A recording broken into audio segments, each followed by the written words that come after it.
Remember those human skills we talked about? Listening, giving and receiving feedback, you know, there's that these are the opportunities for those skills to operate. Doesn't matter if this team is a short-term team or a long-term team. It doesn't matter, right? A team is not a group of people who work together. A team is a group of people who trust each other. And just because you were assigned to work with somebody doesn't mean you're a team yet. You have to do the hard work of building a team and creating teaming. And whether a leader is assigned or whether a leader emerges, and it doesn't matter the rank, a leader recognizes that they have a responsibility to see those around them rise. It's not about them and their glory. It's not about, I did all the work, you know?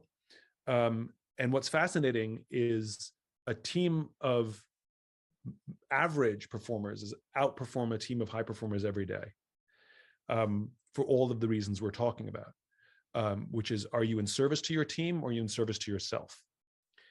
When I used to teach way back when, I did team projects, and the university advised me, because I made the teams, I didn't let them choose.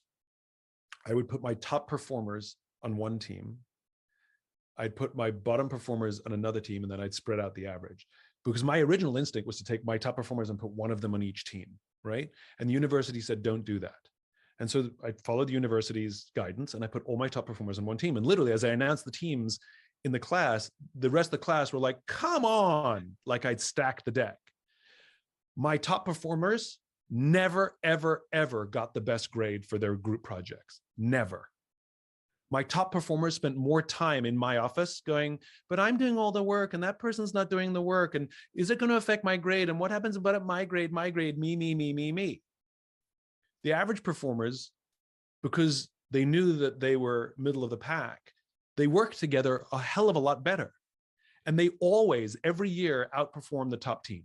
Every single year, because they were devoted to their team rather than themselves. They were more concerned about each other's grades in the group grade rather than my grade.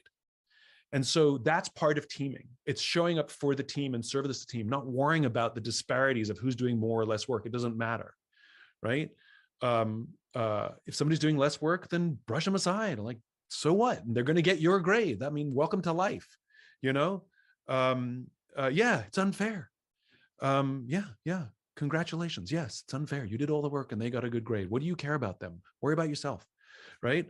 And so this is what teaming is. The hard work of teaming is actually the hard work of learning to build deep, meaningful relationships. And I guarantee you, if you can learn the skills to be a better listener, a better team player in your group project, you will find weird things happening in your friendships and your relationship with your parents and your siblings and your girlfriends and your boyfriends, which is, you'll notice that those relationships are getting better too, because the skills are human skills and they're transferable professionally or personally.